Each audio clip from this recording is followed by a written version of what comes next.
This video is for the 8th grade research project, assignment 1, database and begin presentation. First, you're going to go to hmslibrarymedia.weebly.com. You're going to rest your pointer over where it says resources, and you're going to click on where it says online databases. Next, you're going to click the first option, which is Gale Databases Full Suite.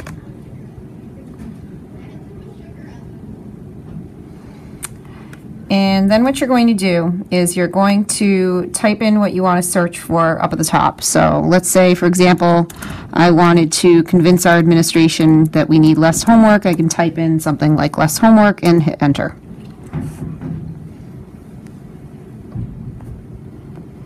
Then what you're going to do is you're going to click where it says full text under where it says limit search by. And then it's just going to kind of reload, and you want to make sure that where it says sort by, that it's sorting by relevance. So if it doesn't say relevance, click on it and choose relevance. And then you're going to choose a content type. So for example, news articles, academic journals. So anyway, you'll click on a type.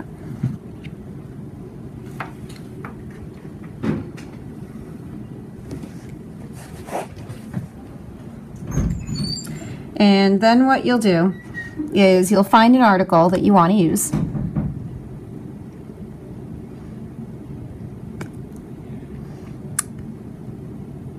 So let's say I click on this article right here. And you just want to check it out and make sure that it's an article that you want to use. And if it's an article that you want to use, what you want to do is you want to scroll down to the bottom and find where it says source citation. And you're going to highlight all the information underneath where it says source citation. So just like that. And then we're going to hit Control-C on your keyboard to copy it. From here, what you're going to do is you're going to open up a new tab, and you're going to go to Google Drive. So you'll just click on the 3x3 grid and go over to Drive. And you're going to create a new Google slideshow. So you'll click on New.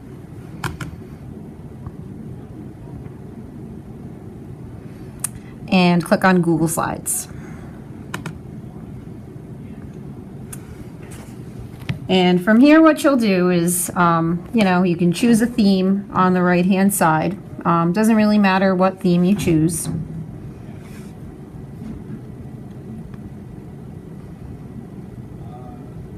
So I'm just gonna click on a random theme. Anyway, once you've done that, then what you can do is add your title and your subtitle. So, for example, my title might be something like why we should have less homework. And then from there, your subtitle, you'll just put in your names. And then what you're going to do, of course, is share it so that your partner can edit it.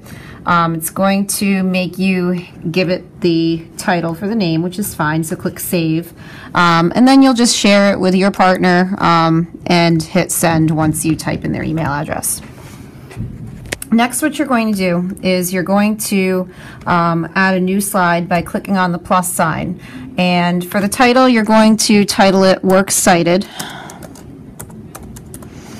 And then you're going to click in the text box where it says click to add text, and you're going to make sure your pointer is in that text box, and then you're going to two-finger click with your fingers apart on the touchpad, and you're going to choose paste without formatting. Make sure you don't just do regular old paste. And then what you're going to do next is you're going to put your pointer, just click right before the word accessed, so basically right at the end of the URL that it gives you. It gives you like this gigantic URL. And then what you're going to do is hit the space bar, and it's going to turn your URL into a link. So now from this point, what you're going to do is you can just click back over on slide 1 and then click on the plus sign to add a new slide in between the two, because you want to have your work cited at the end. If it doesn't come out as a normal title and body slide, you can click on layout up at the top and then click on whatever style you want. So for example, title and body. And then you can just type in some sort of a title for that first slide. And then what you want to do is you want to go back over to your article and you want to get some information, and essentially you want to either put it into your own words or you want to put it in quotation marks. So for example, you know, what you can do is, you know, copy and paste a sentence. So for example, here's a sentence that we might use. If all students are made to do the same assignment, it's unlikely to be beneficial for most of them. So you can highlight it and copy it. And you basically want to know the article's author. So in this case, it was Gary Stager, and it was written in 2006. You also want to know the year it was written. So then you could say something like, and I'm just going to add bullets. I'm just going to click more and add the bullets. And you might say something like, according to Stager, you just have to put their last name and then parentheses 2006 and then quotation marks, and then from that point you can also paste again. I recommend doing the 2-finger click and do paste without formatting, because then it keeps it in the same font. And so then you would just do close parentheses, close quotation marks like that. But essentially what you want to do is you want to include reasons, and you always want to give credit. So if you don't put it as a copied and pasted work, what you want to do is you still want to put the author's name and the year. So, you know, let's just say, for example, instead of copying and pasting, I said something like, if all students do the same homework,